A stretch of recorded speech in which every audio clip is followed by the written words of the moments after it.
report back. Go set it off, dance with the devil, we gon' heat it up. Back from beyond, you gon' find out what it mean to me to go. Back from beyond, find out what it mean to me to go. Coming back from beyond, now we get what's on. Against all odds, I'ma get that, bring that on. Go and tell me where they at. Against all odds, I'ma do this, standing in the way. I think you better move. Against all odds, I'ma do this, you in the way. I think you better move. Against all odds, I'ma do this, you in the way. I think you better move. Against all odds. Everybody, welcome to Defying the Odds, and I'm your host, Higgy. If you guys are catching us live, the live button will be right here. Drop a hashtag live. Let us know where you're watching from. If this button is not there, you're catching the replay. Drop a hashtag replay. Defying the Odds is my attempt to create a ripple effect of positivity, hope, and inspiration in our recovery community by sharing inspirational testimonies of people that have overcome life's seemingly insurmountable odds to have and live a life of purpose and destiny. And tonight is no different. I have a great guest tonight for you. Defying the Odds is powered by No More Heroin, 501c3 nonprofit, my nonprofit. All proceeds from the streamings is coming from the stars or donations goes directly to No More Heroin for sober living scholarships and essentials for those individuals leaving treatment to have a leg up in getting back to the real world, get them started on a positive track. And tonight I have a great guest, Jared Blaine Quijada, I believe I'm saying his name correctly, is the host and creator of the Blaklist. I'm gonna bring Jared on right now. What's up, my brother? What's up? What's up? Thank you for having me. Did I pronounce your last name correctly?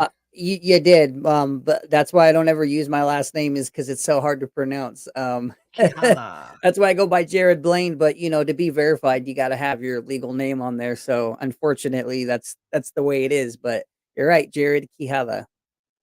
Fantastic. I choose to go by Higgy because I hate saying Robin Higginbotham. Yeah, it's a mouthful. It is a mouthful. So well, I got to find out if there's a way around the whole being verified without having to have like your name from your driver's license. I don't know about all that, but legally change your name. Yeah, it's true. That is very true. Kathy Holt, it's good to see you. Georgia in the house. Thank you, hey, Kathy. Kathy, for all the support and always sharing the content that we create. It's good to see you in the comments. So, where are you coming to us from right now? Western New York. So Western New York. We are about an hour and a half from Canada. Wow. How close to PA? About 45 minutes to an hour to the border. Not bad, huh? Well, it's not bad at all. I'm pretty centralized to a lot of stuff. I'm an hour from Rochester, hour from Buffalo, 2 hours from Syracuse. And then if I want to go down south to like PA and whatnot, it's like 45 minutes to an hour to reach there. That's awesome. And then we're 5.5 hours from New York City. So I wanted to ask you, how did you come up with the Blaklist for the name for your podcast? I love the TV show. Yeah. So the funny thing was I'll be honest with you, when I started that, didn't even know the TV show existed.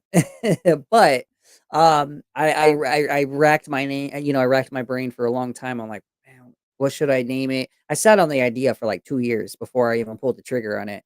But at the end of the day, it was more of I called it the Blaklist podcast because of we wanted to talk about things that society wanted to sweep under the rug, when it came to, whether that be sexual abuse, religion, domestic violence, addiction, recovery, mental health, and essentially all those things are blacklisted. We're not supposed to talk about those things. And so I was like, you know what? Like I kind of told you earlier today, like I'm a whole 100% transparent person, and I want to have a platform that is transparency and that is authentic. So let's call it the Blaklist podcast, and of course I spelt it with the A because like I knew that they had the Blacklist, but I didn't know it was a TV show and all that good stuff. So then they already had like the Blacklist exposed. I saw that, but I didn't really know about So fun fact about that on a side note is we were talking about Ashes to Awesome. So Chuck LaFlange messaged me one day and he goes, dude, I just spent an hour watching the Blacklist Exposed. He goes, and here I am halfway into it thinking it was yours. And he goes, and it was the TV show or something. Oh. So I was like, yeah, you gotta ours is with a K, not a C. So, Correct, correct. So I we're streaming on my platforms, my personal page, Robin Higginbotham with a blue check, Defying the Odds, my new Facebook page, and my YouTube channel, Defying the Odds with Higgy. We're also streaming to your platforms. yeah. Where we stream? The Blacklist Facebook page and the Blacklist Podcast YouTube page. Very nice. Boston. What is up, There's Boston? Boston. I What's up, love Boston? Boston. Boston's an amazing guy. He's been on the have you talked to him yet? I've not talked to him directly. I've known about him, known of him for Yeah. several years. He's a good That guy. was a long time ago. Good. Yeah. I'm glad. So, I'm glad he was able to get his book out. He was mhm. talking about it Yeah. like No, Boston's a six good years guy. ago. It's 6 years ago, Good. man. Well, he's doing good now between all the shows he's been on and whatnot. So, I'm glad. I'm happy. yeah. I'm glad to see any of us doing well. You know what I Absolutely. mean? Absolutely. What's up, Dina? So the You reason know? why I like doing lives is because of the interaction with the comments and whatnot. Mhm. Over the years, a lot of people have become friends. People Yeah. reach out for help in the comments. It's good to get that live interaction, and it creates a sense of community. So Mhm. I'm hoping to introduce my audience to your audience, and we can support each other going forward. Yeah, absolutely. I mean, we started when we first started this, it was live. Everything was live. There was no pre-recorded.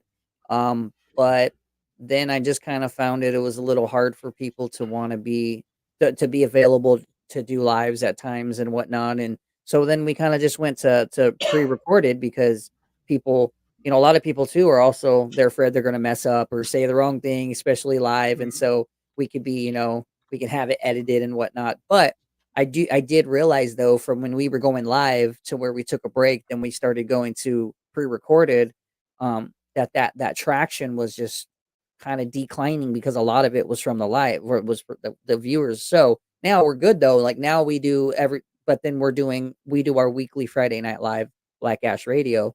And so we've noticed though, like over the last couple months of doing it, the same core of people, they're coming in and they're supporting and it's awesome because we get to Yes, interact. So we gotta start doing it that's more. awesome.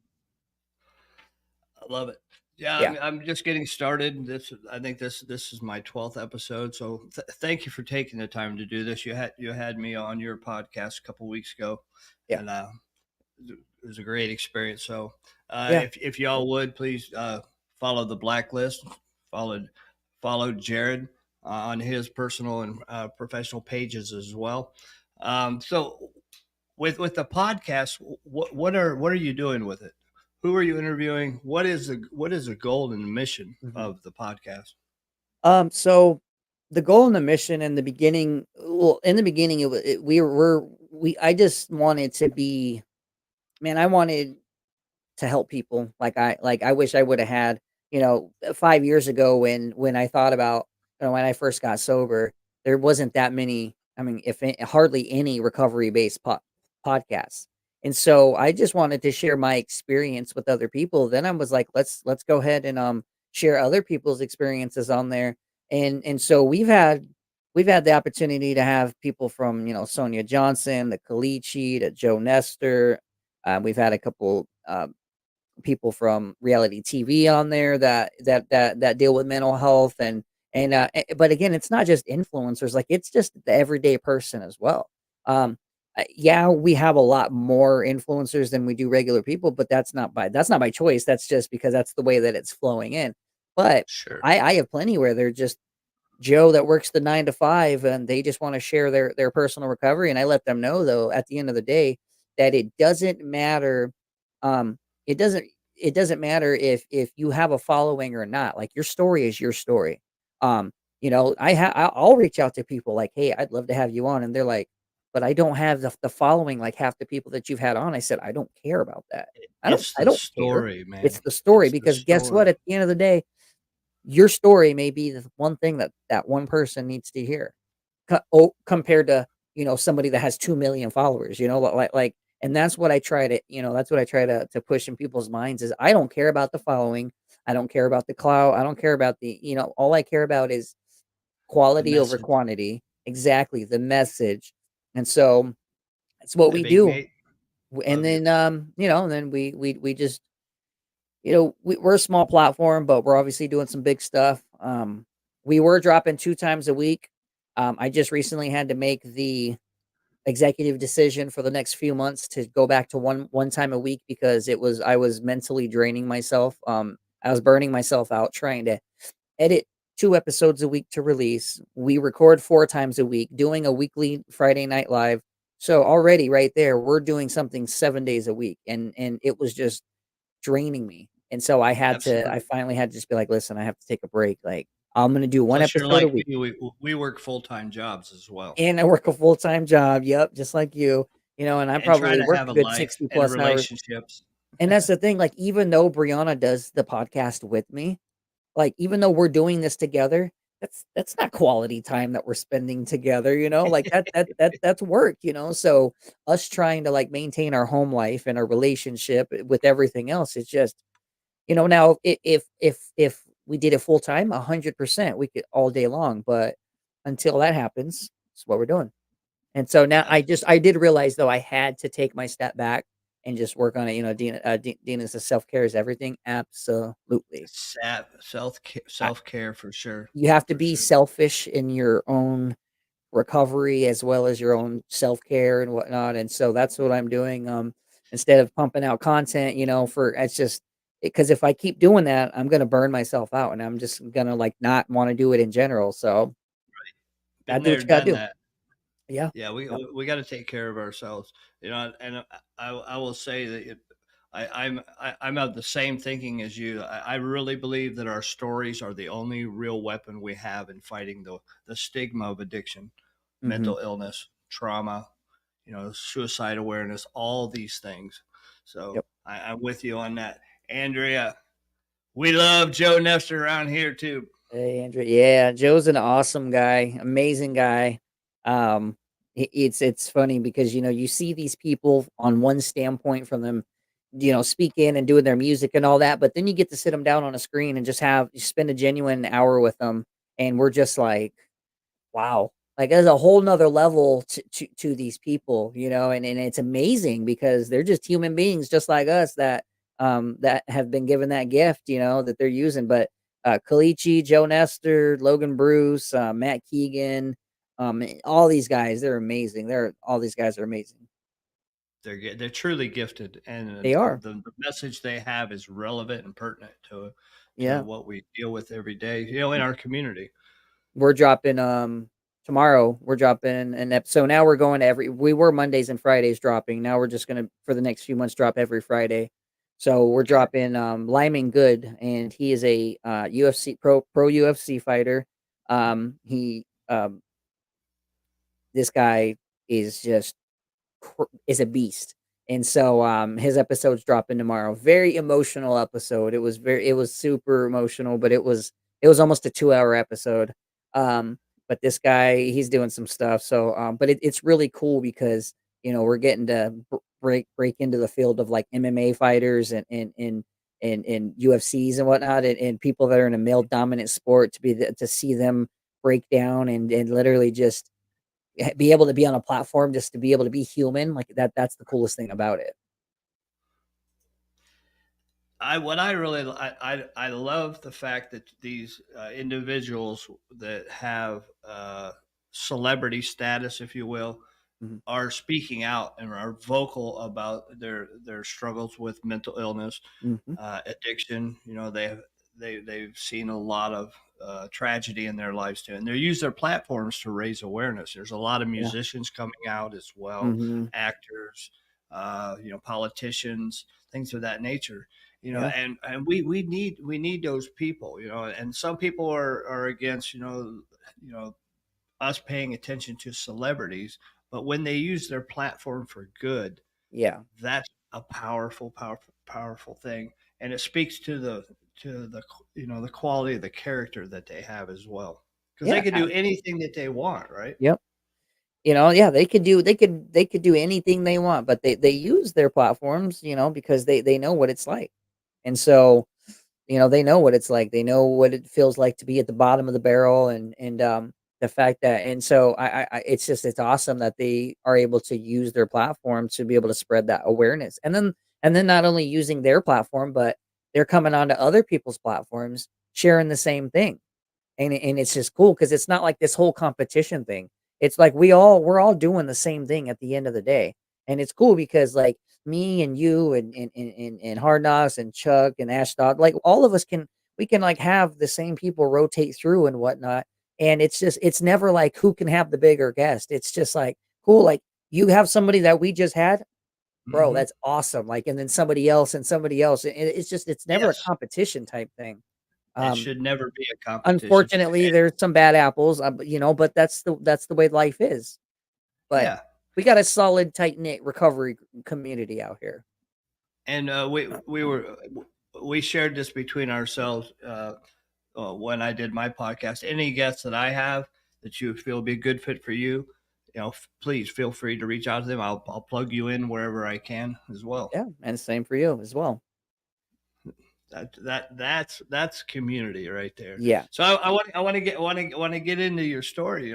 You have a fascinating story. You have a, a story that has depth and has meaning, and it's pertinent to what our community needs to hear. So Yeah. I'm gonna leave you to it. Tell us about your background. All right. It's funny because I do this all the time, and for other people, and when I go to do it for myself, I'm just like, oh man, I hate the spotlight. um, but yeah, I'm from Phoenix, Arizona. My mom was 15 when she had me. Um, Congratulations, Andrea, by the way. Just had to give her the shout out for that.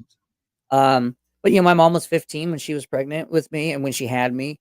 And of course, she's a child herself, and my grandmother wanted her to have an abortion, and because she was a child, and my grandfather wasn't in the picture and whatnot. And but um by the grace of God, obviously she didn't. But I had a troubled childhood. I had a rough childhood. Unfortunately, being with my mom being a child herself, growing up and whatnot, she would be with these guys who were physically abusive and verbally abusive, and I'm either watching her get her herself beat up by this guy, or he's uh, assaulting myself or my brothers and sisters, and that was normal, unfortunately, growing up. I was, how do I put this? I was sexually abused for the first time at 8 years old, um, by a babysitter, and I was introduced to pornography at 8 years old, by my stepfather at that time. Um, I was given my first shot of liquor at 8, my first cigarette, um, by the person that's supposed to be an example for you. My mom would be at work busting her butt, and I got this grown man. This was what he's doing, and so that it really messed me up a lot, and didn't realize it till I got older. But so I was introduced to all that stuff at such a young age, and then I was just the typical teen, the typical kid, smoke weed at 11, smoking a cigarette, drinking a beer, just um, but things really changed at 13. Um, my stepfather excuse me, I watched my stepfather, fall. It was Mother's Day, and we were on our way back home, and, I'm from Arizona, so we stop at this little bridge overpass look, and my stepfather was drunk, and he sat on the edge of a bridge, and he slipped, and I watched him fall 200 feet to Wow, how to traumatic. the wa yeah, and, like, I locked eyes as he fell, and, I did not know that he had passed. Like, he plunged into the water, and here I am here, me and my uncle, we leave my mom and we leave everybody, and we jump in the car, and we're like an hour to the closest town. We have no cell phones, no nothing. So we we finally drive an hour to the closest town to call 911, and when we get back, like, there's ambulances and dive teams and cops and everything, and they're like, unfortunately, we can't we haven't found them, and it was nighttime already, and they're like, we're gonna have to do it in the morning. And Mm. hear me, I'm like, well, how's he supposed to hold his breath that long? Like, I never processed that he was actually dead, Sure. until that moment. So that right there was kind of like what led me into the whole spiral. My mom sent me to live with my aunt in California after that, because I that's where I really, really acted out. That's when I started really smoking and drinking, and it was so, my mom sent me to live with my aunt, my uncle, and I did. I lived with them for a while. I lived with my aunt, my uncle from the time I was 13 to the time I was 18 years old. Um, but I was in a motorcycle accident at 16. First day of summer break, broke multiple bones in my body. I was in a wheelchair all summer. That was when was introduced to opiates. Being fed any type of opiate that I wanted. Mm. Coming from surgeries and rehabs and this, that, and the third. And so, but it didn't really it didn't really hit me until I became an adult. Obviously, like my addiction per se. But 16, being fed all that stuff, that's all I wanted. Um, Mhm. I got high with my uncle for the first time at 16 years old, smoking weed together, and again, I didn't even know he did any of that until, he pulled me aside one day and was like, "Yo, you know where I can get some weed?" And I'm like, "The hell are you talking about?" So, but it's my uncle, like, and it's weed, but it was just like that's the first time I got high with him, and we had to keep it on the DL from my aunt and whatnot, and so a lot of that was just like sneaking around, hiding everything. But, I got married at a young age. I had my first kid at 19. I got married at 19. My child's mom at that time was 17, and I was 18. And then we had turned I turned 19 right shortly after. And so we only got married because of our child. Her mom was super religious and was like, "Listen, if you're gonna move in together, you got to get married." And so I said, "Well, all right, cool, let's do it." We didn't even think about it. We just did it. So like, we got together because of our child at the end of the day. um, but anyway, so it's just it was the typical. I mean, my life was okay. There was really no issues, and I'd been off I wasn't abusing opiates even as a teen, as after my accident. Like, I was fed all of it, but I wasn't abusing it. And it wasn't until I was like, I maybe used them for about a year, and then it was from like 17 to like 20 that I didn't use them, and I got hurt at work, and they gave me some, prescription, some perks, and it was like it opened up this whole world for me. It brought back, like, everything as a teen, like, the feeling and everything. I was like, "Wow," like, "Wow." That's when that switch flipped, wasn't it? Yeah, that switch was just like, boom, and I was scared. I didn't wanna do it. Like, I was like, "I don't wanna take anything," just because I didn't really like the way that it felt when I was on it as a teen. And so, I was always, like, anti-med, like, don't give me narcotics, like, I don't want any of that. And, and then the doctor was just like, "Listen, I think you're hurt enough to where you need to get something." And so I did, and it just flipped the script for me, and, that right there is what opened up a whole battle for, like, 10 years. Pandora's box, huh? Oh, it's crazy. And, and the crazy thing is, it's kinda jumping around, but the crazy thing is, um, my wife at the time, for those 10 years, did not know that I was on anything. Like, she did not. I was a full functioning addict. I went to work, I had a career, I wasn't one of the sloppy, I wasn't like any of that, and she literally did not know any of that until, like, I finally, we'll get into it, but until I finally had my breaking point. But I was able to fool a lot of people except for my mom. My mom was an opiate addict as well, and I used to get pills from my mom, unfortunately. And she was the only, but she didn't even realize, like, how bad my addiction was. It was just more of a, like, "Hey, mom, can you give me something? I'm hurting, this, that, and the third." Or if I have a script, she'd ask me like, "Hey, can you get something?" And I'm just like, "Yeah." Um, So you were just uh, abusing pills at that time? Were you yeah, mixing? I Any never other? got no, like I never got into heroin. I never got into like meth. I never got into coke. I never got into any of that. It was like opiates. It was pills and fentanyl, like, at the end of the day, like, that's what it was, but I never broke into, like, any of that. I don't know, that wasn't my thing. Like, I was never, like, an upper person. I couldn't deal with that, too much anxiety, caffeine, all that. I couldn't do any of that. So, I was just a downer guy, you give me some oxys, I'm okay. Like, that right there, and but the crazy thing was, like, I could do, like, 2 or 3 30s, and then I could go to work and, like, no problem. Like, that gave me energy compared to other people who would take them and just go to sleep, you know? Thank you, Hey, babe. Brianna. Um, let's see, opiates are my device. Yeah, and again, like alcohol, like I drank alcohol, like I would get drunk and whatnot, but like it was never my thing at all. Like alcohol wasn't my vice. The benzos wasn't my vice. Like there was a lot of stuff that wasn't my vice. It was just, um, it was That's literally what just your the brain pills. chemistry was Yeah, geared for. That yeah, was the pleasure for you. yeah, yeah. What's up, Mike Gleam? Oh, I gotta text you back, man. Sorry, Hey, it's been Mike. crazy. And we've been me and Mike have been back and forth for a hot minute getting him on the show. So I'll text you back, brother. Um, It's good to see you, Mike. Mike's going to be my guest in a couple weeks. nice, nice. That's awesome. Yeah, I'm excited for him to come on ours. We've been back and forth for a good while, so life's been crazy. He's a good dude. I met him last summer.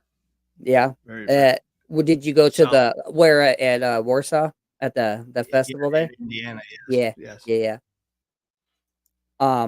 You see, and it's crazy because like I hate when I share my story because I never feel like I'm, like, structured. It's always I'm always dealing with this with other people, but I never feel like it's with me. I'm the same way, bro. Don't feel bad. You're It's like doing great. You're doing great. but so I kinda just throw it into to kind of the turning point and whatnot was, so for the most part, it was just the typical, I go get my oxys, whatnot, do whatever I do. I doctor shopped for a while, unfortunately. How I knew I was starting to get bad was I used to travel for work and I would be gone 2, 3 weeks at a time. And what I would end up doing is going and making up an excuse to go to the emergency room to get shot up with like Dilaudid or morphine or something. Like I knew I played the part, like, I would tell them, I would be like, "So, I'm gonna do appendicitis," or I'm gonna say, that I have, back pain, but then at the end of the day, like, I know they're gonna test for this, that, and the third. So for me, I'll tell you this is a crazy story about my doctor shopping. I got my appendix removed when it didn't need to get removed because I went to the hospital so many times claiming that I had appendicitis that they finally took it out. So so the That's what some I used extreme measures, my friend. bro, so what I used to do Hey, was, Johnny. I would go in and I would say, "All right, I have I think I have, kidney stone or I had to start using different excuses once my appendix came out, but I would just tell them, I tell them I'm allergic to, like I'm allergic to Tylenol or I'm allergic to ibuprofen, so they had to give me, like, a narcotic. I tell them, my throat swells up or whatever, and then Manipulation at its finest. yeah, so then I would literally go in and, like, I would, like if I was going for a kidney stone, I knew they're gonna test my urine, I'd cut my end of my finger with the razor blade, and I drip it into my urine sample, so when they go to do the test, they're like, "Well, it shows nothing on your CT scan, however, you got blood in your urine, so you must have passed it." And then they would give me a script. So, like, and I'm not condoning anything, but it's just We're not giving anybody ideas we're either. not, we're not. But I went to this one hospital multiple times for my appendix, um, claiming I had appendicitis, and finally one day, every time they would CT me, they'd shoot me up with drugs, CT, and send me out. Oh, there's nothing. So finally, he came back in one day and he goes, "All right, we're gonna tomorrow morning go into surgery. We're gonna take your appendix out." And I'm like, "Really?" Like I was shocked. And he goes, "Yeah." He goes, "Well, you've been in here like 8 times for the same thing, and we don't find anything every time. So we're just gonna go ahead and remove your appendix because it's obviously giving you a problem." So they took my appendix out. Thanks, Doc. Like, Took out a who does perfectly that? good organ. Who does that? But when I sit back and I look at these things, I'm like, who the hell does that? Who who goes and gets their dang organ removed just so they can get drugs? And then what? So I have a surgery and what? You're gonna give me what? 4 or 5 days worth of Percocet? Really? Yeah, and take away your excuse. And take now I have to come up with another excuse? Start So, slamming your fingers in the door and stuff. listen, man, been there, done that. I'm not proud of it, but I'm just saying there's Yeah, it's what we do. It's our it's what we behavior. do. Anyway, so I just started realizing, like, after all of that, that like, wow, I got a problem. Like, I got a problem. Like, when I'm traveling on the road and I'm working 10, 12 hours, instead of me going home or to the hotel room and wanting to like relax in the bathtub and and then go and watch TV, I choose to go sit in the ER for 6 hours just so I can get shot up for what, a couple hours worth of a fix. Wow. So it was just that's just the way that the life my life was, unfortunately. Um Anyways, I remember, this was starting to get to a point where, I was blacklisted from the hospitals. Unfortunately, I was red flagged. I couldn't get a scripts anymore. I had to resort to going off the streets, and I was introduced to a certain organization from through a family member, and it was just me led to just buy. Hey, you know what? You have X, Y, and Z, you got 30s or this, that, or the third. And that's just the way it was. But after a while, I was asked, do you want to make some money? And I'm like, well, how much money? And they give me a Talking about dollar. organized crime. Yeah, yeah. Yeah. And then they just be like, they hand me a phone. Says, no longer will you go through so and so. You're going to go through me directly now. Anytime you need to re up, anytime you need anything, call me directly or text me. So, because before for like a good month, I would just call up my family member and I would just say, "Hey, I need you to because these are the type of people that you can't just show up at their house. Like, you have to be brought there by somebody who is known with them." So, Sure. I remember the first time that I went over there, he forgot to tell them I was coming over, so he knocked on the door and they opened the door. And he walked in and I walked in right after, and they literally pulled me with my shirt, threw me against the wall, and I had two people with guns pointed at me. And they're like, "Who the hell is this?" And he's like, "No, no, no, that's no, that's family. He's good." So that's the thing, like, you just don't show up unannounced. But I was cool. I dealt with it. I handled it, and they appreciated the way that I handled the situation. And so the first month, I just went through one person, and then finally, they literally hand me a phone and say, "Here you go. You call me directly." And then it went from me going to them directly to where, "You want to make some money? This is what we need you to do." And I won't go into details, but this is what we need you to do. And that's what I would do. I would do what I need to do, and I'd make some money out of it. I was always had drugs ready to go any given day. I mean, I was never without. Like, I wasn't. I was Dangerous supplied. place to be for us. Exactly. I was supplied 100%. And now, mind you, I was still working a good job. I still had a lot of like, I was making a lot of money, Had a and lot to lose too. I had a lot to lose. Exactly. But I was still doing that, and so it wasn't sloppy. Anyways, where it ended up getting sloppy was um this is stupid. This is the stupidest thing ever. So I was a service tech, and I'd be working on like water treatment systems, RO systems, and so in Phoenix, sorry, I hit my mic. In Phoenix, I was working at the Phoenix Coyotes stadium, the the ice rink. And so I was working on them, and then the manager comes up and he goes, "Here you go. Here's some free passes to go ice skating." I ain't never been ice skating a day in my life. So I said, "All right, cool." So I call up my wife at the Especially in time, and I'm like, Arizona. "Yeah, yeah, exactly." So I called my wife up at the time, and I'm like, "Hey, we're going ice skating tonight." And I got free tickets. Like, let's go. So we go ice skating. And we're there a couple hours, and I get ready to leave, and she's like, "I'm done." I said, "Okay, I'm gonna do one more lap." And so I go to do one more lap, and here's this 5-year-old kid that cuts me off and knocks into me, and I fall and I break my hip. Oh, So, worst pain imaginable. Worst pain. Um, I was constantly like I would have every hour and a half to every 2 hours, I was constantly having to, snort another 30 to get back now. And I was doing fentanyl. So I was doing fentanyl. I knew what it was, but I was doing it. So um, I had to, and so here I am, high out of my mind. I'm laying on the damn ice. I broke my hip. I didn't know I broke it at the time, but I had a feeling with the pain that it hurt. So I end up um I end up having to go to the hospital, I end up having to have surgery. And my stash is at home. I only take like a few with me at a time. I never take more on me. Because if I get caught, What's up, Jay? Love you, man. And so it was at home. So I was like, I had like 1 or 2 pills left, and I was gonna have to be in the hospital for a couple of days because of my surgery. So I call my dealer up to bring me pills like while I'm in the hospital. So Like a good addict. yeah, so they're shooting me up with morphine. And then I'm, in the meantime, I'm taking morphine, I'm taking fentanyl, and then they finally move off to getting me off of the morphine, and they're just giving me pills. So what they would do is they would come in, they give me a pill, I'd hide it under my tongue, I'd wait for them to leave, and then I'd spit it out, crush it up, and I'd snort it. And that's when, I lost my job because I was hurt. My boss was just pretty much like, I can't I can't hold your position for a few months. And so I was out of work now.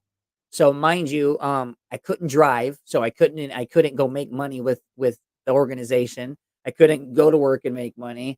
So I started getting desperate, and that's when I started getting sloppy.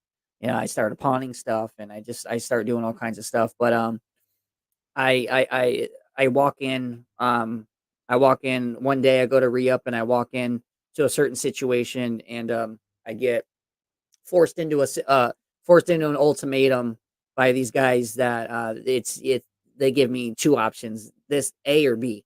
And I don't have a choice. And again, I used to tell this story in the past, but I have to watch how I say it. So I tell them I don't have a choice. I don't want to do it. And they're like, you don't have a choice. You have to do it. It's one or the other. And so I made the best decision I thought was possible. And that was like the day I was done with that, because that scared the absolute living crap out of me. Because I'm like, well, listen, if they can do this to this person, they're going to do this to me. And I was Yes. out. Like I wasn't able to pay back my fronts anymore. I was getting in debt. At one point I had like 30 grand where I was like buying quads and buying, vehicles, and going on vacations and going to Home Depot and spending 3 grand on tools, like I was just being stupid. And it got to a point where when I couldn't pay my fronts back, I had to sign titles over to my vehicles. I had to do all that. My house got broken into. They were looking for everything, and I just had to make the decision to be done with it, because I didn't want to be involved in any of that no more. I knew that I was going to end up dead, and it wasn't going to be the drugs that was going to kill me. Yeah, you're So expendable. yeah, exactly. So I know way too much about a lot.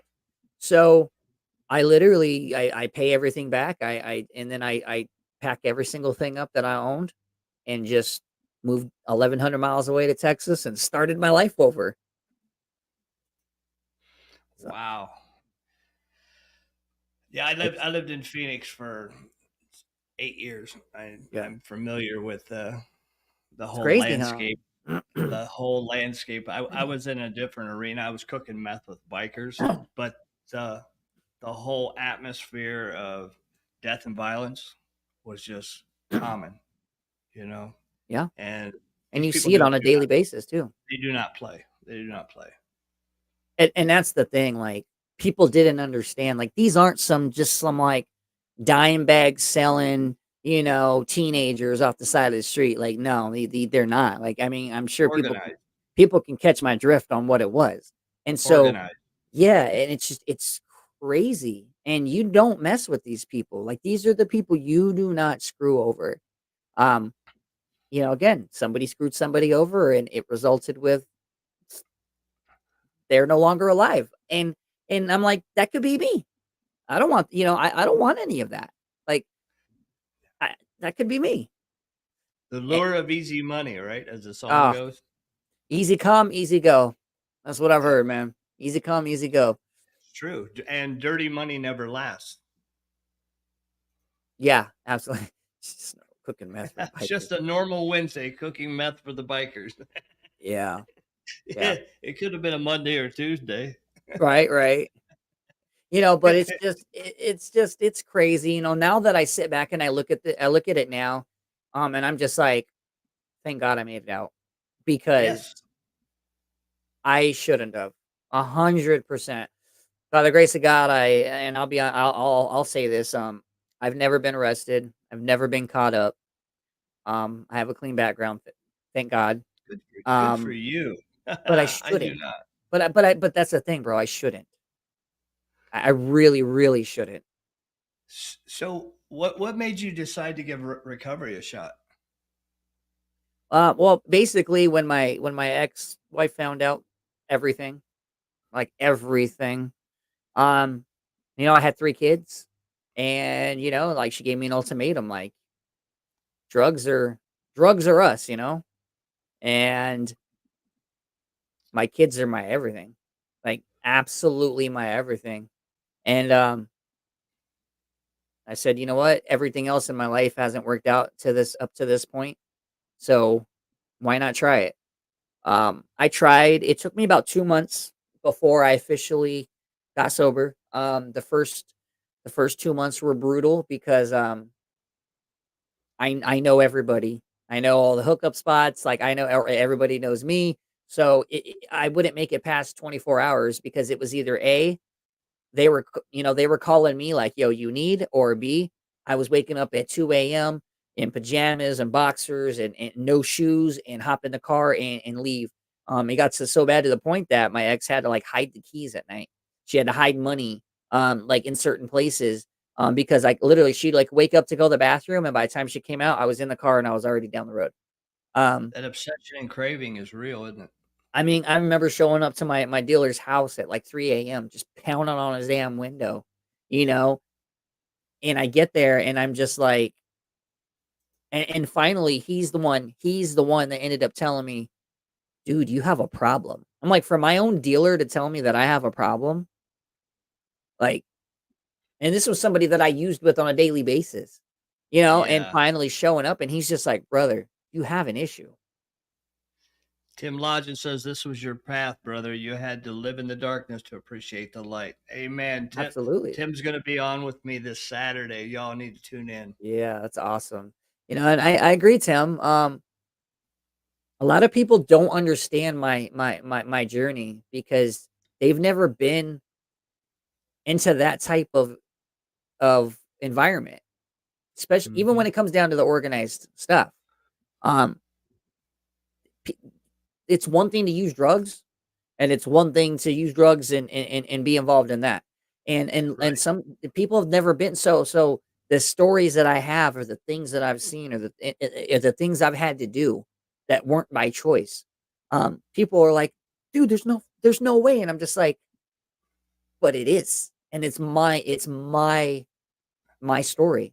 Unfortunately, I had to So live that. far from recreational use. Exactly, and so they It's just don't crazy under they absurd. don't understand it because they've never been introduced to that type of world. So to them, it's like stuff you see in the movies, Hmm. but in all reality, and you would know too, if you're with, like Hell's Angels and the bikers and different things like that, like people know that like that type of life and that type of crime and all that. Oh, it's a whole nother ball game. But people that It's haven't been life and involved in death it, every second of every day. yep. And a lot of it is not by choice at all. Absolutely. But once you survive it for a while, that kind of becomes an addiction all its own because Yeah. living on the edge, that adrenaline, Mm. the feeling that I survived, What because got what got me in it, which I was comfortable getting into it, was because growing up, I was used to seeing drugs and money and all that. Like I'm half Hispanic. All right, I lived in Mexico for a while. My family, a lot of my family is involved in a lot of that type of environment. So me, I was used to like being like 8, 9, 10 years old and having my cousins come up from Mexico with, a couple $100,000 worth of marijuana or this or that, and And that was something I saw regularly. So growing up, like, that was normal for me. So when I got involved in all this, that was normal for me. Like, it wasn't like, oh my gosh, this is a whole nother world. I was comfortable because I saw I saw stuff growing up, Right. and You unfortunately, were conditioned exactly. for it. So I want to read what Shay says. Shay says, "Look, man, drugs and alcohol was my life for 30 plus years. I couldn't do it anymore, and now sobriety is my life. I wouldn't be who I am today if I was still out there. 11 years sober here. Congratulations, Shay. I love you, Congrats. bro. It's good Awesome. to see you in the comments. Yeah, Brianna said the lifestyle is addicting too. It surely is. It took a while. It took a while to break that, even though like I got out of that. It did take a while to break that cycle. But I gave Prison saved my life too. and I gave recovery a shot because everything in my life was not going well. I was on the verge of losing my kids. I was on the verge of all that. So here I am, and I'm just like, listen, this is the only thing I have left is recovery. And so I did. I didn't want to be known as the brother or the son that went out due to this. You know, like I didn't want to be another stereotypical statistic type thing. And so I gave it. We sold everything literally in 2 weeks. Sold everything that we own and left to Texas with garbage bags of clothes, Yeah. and that's what we did. And life completely turned around from there. We went with no job, no place to live. I mean, literally, we were going to an extended stay hotel with $1,200, and all within 3 days, we had an apartment. I had a full time job. Like everything, literally fell into place. All within the first week of being there, and it happened because I literally picked up and moved 1,100 miles away. And for me, people, places, Beautiful things. story. I had to change. Some people, they can get sober in the same environment that they were sick in. Not me. Not me I can't. I whatsoever. couldn't either. I had No. to leave because I failed every single time that I tried. And I give people I the props. That's why I moved out of South Florida back Yeah. home to the Midwest because I just could not. I was in that shuffle, the constant cycle. I do well, fall back. I had to get a fresh start too, and that's okay. Mm. So, what do you belong to a fellowship? What does your recovery look like? So no, I don't do a fellowship. That's just me. I've done NA and AA. Personally, it doesn't work for me. That's just me Yeah, personally. When I first got into my recovery, it was Celebrate Recovery, uh, which was more of a faith based, for sure. which I'm not like a religious person, but I'm spiritual and whatnot. I believe in Same. God, and so um, I don't care what anybody says. Like God's hand had everything to do with me in my recovery. Everything. But so that's what I did, and that's what I started going to. As I got more into my recovery, I didn't go as much, but I'll be honest with you, my my recovery based this podcast does amazing wonders for my recovery personally as well. For Um, sure. Talking to people 4 times a week, doing lives, um, it helps. Do I with Brianna. Like it just helps keep. Like, that's a meeting for me. That's a meeting for me. There's days I have a bad day, horrible day. I don't wanna record, but I still do it, and at the end of it, I'm like, "Wow, that's you know what? I feel great." I'm glad I So did that. I don't do meetings as much as I should. I'll be honest to that, but I still keep my accountability going with everyone else around me and, through the podcast and whatnot, and I man, with me doing with me working full time, um, doing this, editing, all this, I don't have time for anything else. I don't have time to go, to use or anything like that. That's a So great. it's just me staying busy, and staying busy is the biggest thing. Brianna mentioned something before. When we were doing an episode with somebody, she was telling me how when I was in Phoenix, so I was in Oregon when I met Brianna. I was in Oregon, and I started the podcast there, and I moved back to Phoenix for a brief period of time. When I moved back to Phoenix, that's the first time I had moved back since my whole recovery started, and I was super nervous. My anxiety was out the roof. That kind of ties in with what we were talking about earlier today. My anxiety was super, super out the roof. I wasn't really like I thought I was okay. Like I was like, I didn't have cravings. I was good, but my anxiety was bad. And I started getting mad panic attacks. And I hadn't dealt with anxiety and panic attacks in a long time. I stopped getting in panic attacks when I got sober. Like it went away, my anxiety. So when I moved back, it was just like it just hit me. So I was so busy. I mean, I constantly had to keep myself go, go, go, go, go. If I wasn't at work, I was at a meeting. If I wasn't at meeting, I was riding my motorcycle. I mean, it was constantly. When I moved out here to New York, I was able to relax and I was able to just breathe.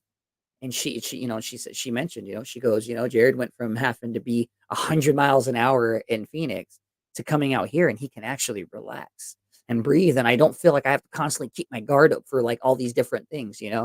But Absolutely. the anxiety hit me. The anxiety hit me bad where I had to go to a doctor and I had to start, and I had, it was just like, and again, that was a whole nother, that became a whole nother story, but it was just, I thought I was okay. But in Mhm. reality, I wasn't because my anxiety just started getting so bad about living back there. But now I can breathe. Oh, I can breathe. I can breathe. I don't have to worry about. I can just sit back and just enjoy, watch TV. I can just do something. Before I couldn't do that because I had to constantly keep my mind off of wanting to use. I had to constantly do Relatable. that. Yep. Relatable for sure. So we were talking earlier today. Recovery is a beautiful thing, and but we have a lot of old habits and patterns that we have ingrained in us.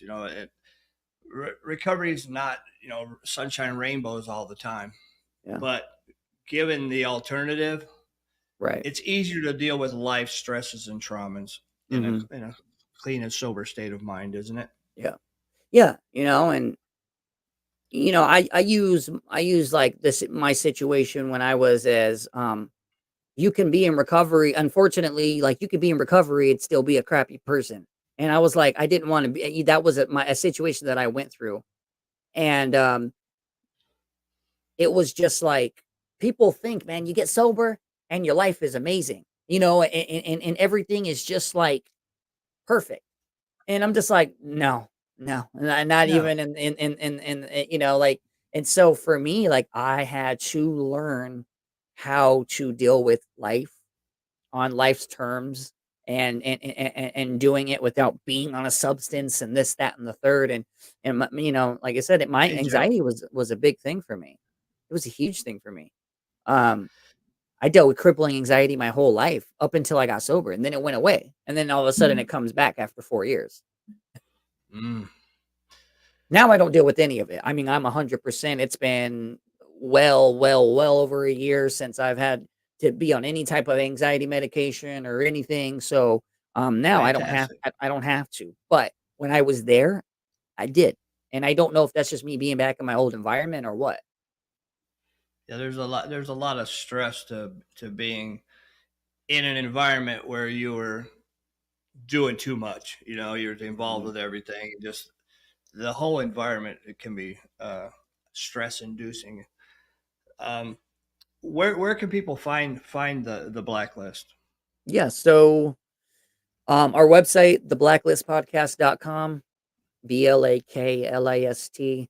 Um, it has the links to everything, all our socials. So we're on Facebook, Instagram, TikTok, YouTube, Brianna, Spotify. can you drop that for us where Yeah, people can find you guys? yeah. Can you drop the link, Ben? Um, so yeah, Thank you for being theblacklistpodcast.com. here too, Brianna. You know, the cool thing too is she's always like every live that I do, if I'm on a guest on someone else's, like she's there. She's like always there, like supporting. So um they do the actual website. Um so she's there supporting all the time. Like she's a huge part of my recovery.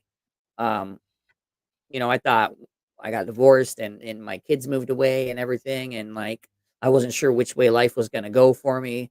Um, but for the last year and a half has been she's been a big support for me, and she's helped kick me into gear at times, and you know, like yeah, you need to do therapy or this or that or the third. So, um, but yeah, there it is, the blacklistpodcast.com.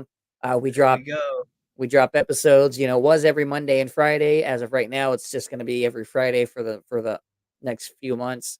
And then What time Fridays? I'd like to tune 7 in. PM Eastern. Okay. And we have an intake form on our website. If you go to the website and you go to the contact form, if you scroll all the way down to the bottom, there's an intake form. If anybody would like to be a guest on there, they can fill that out, fill all their information out. Somebody from our team will get back. Even if you just want to reach out, you just need some help or resources. We help offer resources as well to facilities and whatnot. So if In your area or nationally? so in our area, and I mean just essentially everywhere. Like It's if I good have a to know. I'm connection, always looking for resources. yeah, you know, and like we don't do it as much, but we're branching more into it.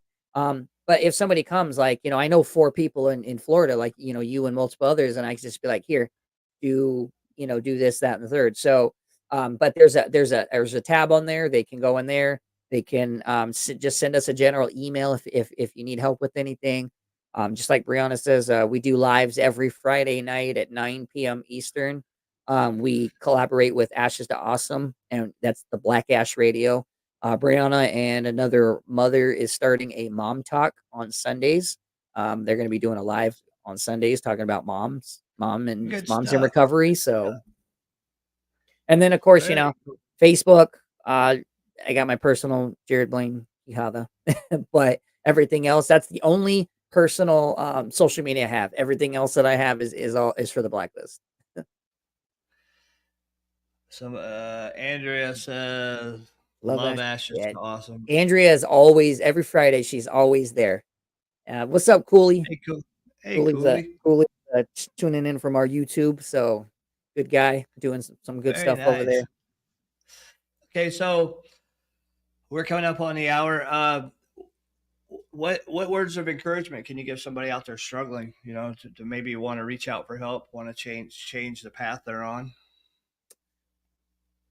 Just do it. Don't be afraid. Don't be afraid to take that step. A lot of people are afraid of the judgment and whatnot, but at the end of the day, um, Hey, Skip. Skip's my sponsor. Hi. hey Skip, thanks for hopping on.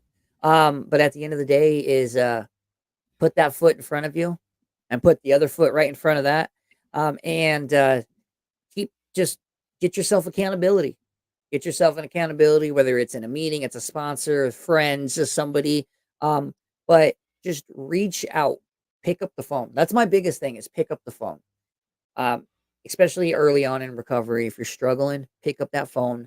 Find somebody that can find somebody. What's Hey, up, Chris? Chris. AKA Mr. LaFlange. So, Love Flag. but at the end of the day, pick up the phone and call somebody. If you're struggling, call. That's the biggest thing. Relapse doesn't happen overnight. It's a long process that starts. But again, at the end of the day, is I treat every day as if it's a day one. I don't care if I've got a year sober, 4 years sober, 20 years sober. Every day needs to be like day one, because as much as I want to say, hey, I'd love to be sober 20 years from now, I can only guarantee today, this moment. Let's do it today. Let's do it And today. I have a desire, and I would that's my goal, is to be sober that long. But but oh, you're back on that. Cool, Chuck. But on the end of the day, we only have today to look forward to. So pick up that phone if you're struggling, keep that accountability, and treat every day as if it's day one. Absolutely. I appreciate you sharing your perspective and your journey through recovery. I believe there are multiple pathways to recovery. There are Yeah. more than one way to Right. get clean and sober. You know, not everybody feels comfortable in 12-step meetings or going to church or Mhm. whatnot. There's so many different pathways these days. So find experiment, find a pathway to recovery that works for you. Yeah. Surround yourself with people on the same path as you that have been through similar situations and are living a life free from substances and all the collateral damage, because you and I have both had our fair share of collateral damage and Mhm. consequences, right? Yeah, absolutely. And honestly, I love this life. I love recovery. I love recovery. I love the people that I've met through this podcast and through everything. I love it. And my life wouldn't be where it is today if it wasn't for recovery. Me too, bro. Thank you for taking the time to jump on here. Hey, Colleen, it's good to see you, my friend in PA. Nice. Hey, Colleen. Yeah, hop over. Anybody that's watching, hop over to our Facebook, and Please give it a like and give a them a follow. follow as well. And anybody from our page, go over to Higgy's, follow him, show him some love. He's got multiple pages. He's doing some good stuff. Thank you for that. I appreciate it. I'm truly glad we had the opportunity to catch up Yeah. on here and get your story. You know, there's a lot of comments in the interaction in the comments. Yeah. Uh, a lot of valuable advice, man. Thank you for doing that. Thank you for all that you do for our community and all the hard work you're putting into, because it's paying dividends. You know, we may not see it, you know, in a grand scale right away, but as we continue to grow and build and Mhm. people get sober, that's the reward for all of us, you know, and the love and affection we have for each other. So Mhm. thank you again for being here. Everyone go check out the Blaklist on YouTube, Facebook. Are you doing the on Instagram yet? Yeah, we're Instagram and TikTok. Everything is Okay. at the Blacklist podcast except for Facebook because for some reason, Ash is the awesome thought it would be nice for me to drop the podcast on the Blacklist. So Facebook is the Blacklist. Everything else is the Blacklist podcast. Okay, great. Thanks everybody for being here. Hey guys, tune in Saturday when my guest will be Tim Lodgen. He's a veteran and former MMA fighter. Awesome story. He's got a huge following on Instagram. Uh, yeah, I want you guys to have a great night. Um, let's just keep trudging, y'all. All right. So good night, everybody. Thank you Thanks for guys. being here.